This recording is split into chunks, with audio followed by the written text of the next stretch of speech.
All right, folks. So I just finished rewatching the fourth episode of Making a Murderer, and I am here to give you my analysis. Aren't you excited? So let's just jump right in here, shall we?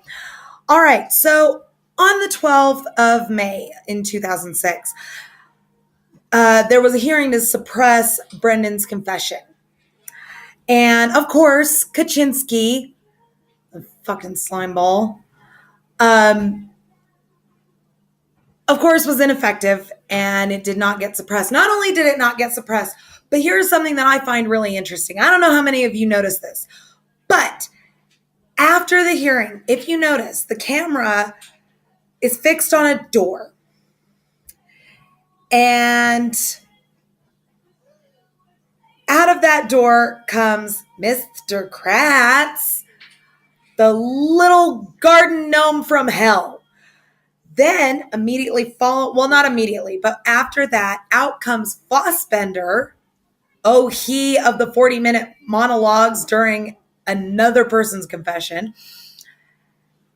And immediately behind him is Kaczynski. What the fuck is the defense attorney doing alone in a room with the DA and the main investigator on the case? Anybody else find that fucking suspicious? If you haven't found that suspicious yet, wait, you're young yet.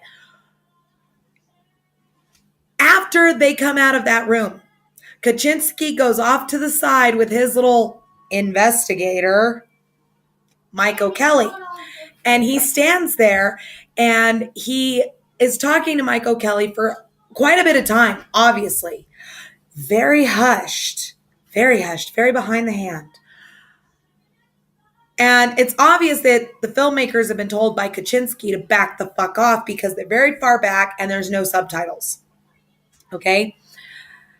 During this conversation, Kaczynski hands Mike a card, and later we discover that immediately following that conversation, Kaczynski makes arrangements for O'Kelly to go to the jail and visit with Brendan alone. Again. The fuck? So let me get this straight, Kaczynski. You met with the DA and the main investigator on the case, and your boy goes over there and teases out this second, third, fourth, fifth. At this point, I'm not even fucking aware how many times this poor boy has confessed. Complete with diagram. And you expected nobody to find that shit suspicious?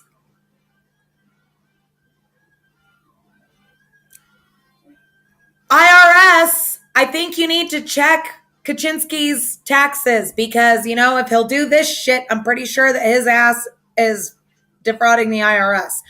And hey, folks, guess what Al Capone got sent up the river for? Tax evasion. Not murder. Not running the mafia. Tax evasion. Just a thought. Now, O'Kelly goes to speak with Brendan. And has anybody else noticed this? I've noticed this. This is a pattern.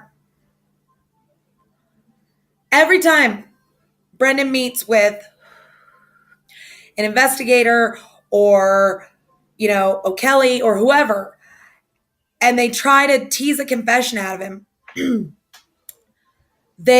if you notice, Brendan starts with his original story. I came home at 3:45. I went inside. I cleaned up my room. I played some video games. I had something to eat, blah, blah, blah, blah, blah. Only after questioning by those investigators does he come out with, oh, well, yeah, I was there when the body was burning.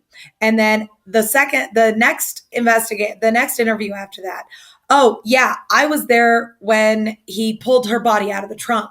And then the next interview after that, well, no, I was there and I raped her and I slit her throat and I killed her. And then I helped him dispose of the body. Has anybody noticed this? Every time he goes into an interview, he goes back to his original story, back to his original statement, and it never, ever varies. The details on his original statement never varies. That's a marker, people. That is a marker for truth. If you notice, every time that they convince him to confess confess to the murder, the details become more insane. He changes a lot of the story. And they just sort of pick and choose the details that they feel are the most incendiary, and that's what they finally try him on. But the point is that every time he tells the false confession, the false series of events, the details change or they become more blown up. But every time he walks into the interview, he asserts, no, this is what happened. And those details never change. Pay attention. Somebody needs to hire an expert. Stephen Avery's counsel, I'm talking to you. I'm sure you've already figured that out. You look like a couple of really smart cookies, so I'm not even about to tell you how to do your job. Then,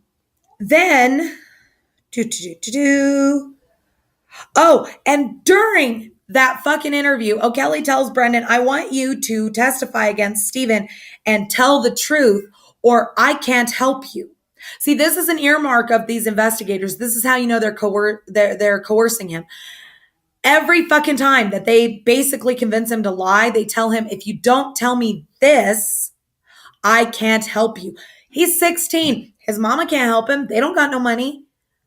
And he's figuring, well, you know, if these guys didn't help me and they said they were going to, maybe this one will help me. Maybe this one will help me. Okay, well, that one didn't help me. Maybe this one. Hope springs eternal, folks, especially in children. Just saying. And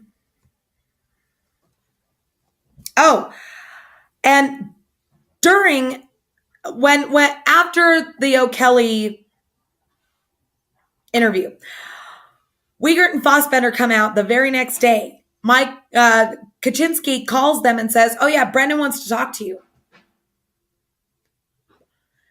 And he is interviewed by Wiegert and Fossbender again. And this time, he still isn't fucking there. Another idiot that got his fucking law degree out of a Cracker Jack box. Good job, state of fucking Wisconsin. And then, you know, they're again saying, come on, Brendan, tell us the truth. And he's like, well, I cut off her hair. Where did you cut off her hair? In the bedroom. What did you cut her hair with? With the knife. And then they tell him, oh, that's impossible, Brendan. Are you talking about the knife that you found in the garage? Because that's impossible, Brendan. That's impossible. No, this is what happened. And then, of course, he starts regurgitating the shit that they're spewing into his mouth. At one point, Wiegert gets really upset with him because he's saying, I didn't fucking do it. And Wiegert tells him, well, then why did you ask us to come here? I can answer that question, Wiegert. He fucking didn't. His lawyer did. You know, the lawyer working for you guys.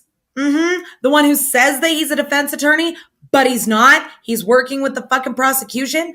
Yeah, he's the one who asked you to come out, not Brendan. Answered? Good. Fine. Moving on. Now, whenever he doesn't say anything that they want, pardon that, that's just my 4-year-old in the background. She's fighting eating her dinner. Anytime that Brendan doesn't say what they want to hear, they invoke Barb. You know, we're going to call your mom and tell her that you're not cooperating. We're going to call your mom and tell her that you're lying to us. If I was his mother, I would seek out those two and I would sue them. I would, for putting words in my fucking mouth and causing my son to claim false testimony in my name. Now on to Miss Jody. Oh, Jody. Unfortunately, I don't have network television, so I'm not able to watch the anticipated Nancy Grace interview with Miss Jody. But I have a few things that I'm going to point out to you in the very next video. Stay tuned. We'll see you soon. Thanks for watching.